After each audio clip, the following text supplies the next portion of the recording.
your vital circle.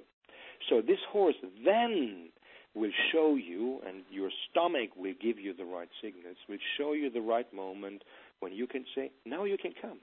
And with a small buff, with a small signal, the horse will understand this, just show with the hand, and 1 step, 2 steps, 3 steps, and you allow the foal to come to 1 meter, whatever.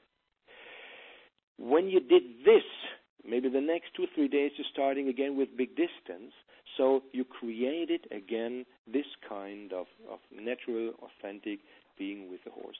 Then, if necessary, you can start to lead the horse again, but this leading then should be done with a big rope, and better you have a 10-meter rope and leading the horse with 10 meters than with 5 or with 3. So as big as possible the distance should be, because you can't lead a foal in the way like you will lead the horse.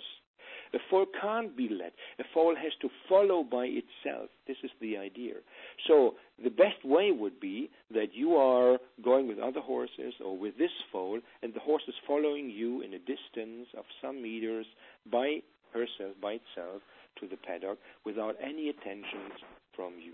And then when the horse is 3 years old, then you can start to work with the horse, because the horse is changing the chip from a genetical seeking of changing to learning, to become a friend, and to find then finally the real ranking position inside of the herd.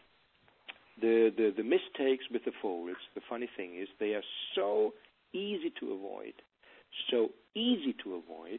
but on the other hand, the horrible effects of treating the foal not completely in the horse's world, but with whatever kind of sentimental, so tempting it is. I do understand this perfectly, but we have to resist against any kind of sentimental, emotional, substituting the horse to any kind of being like a rabbit, like even another baby or whatever.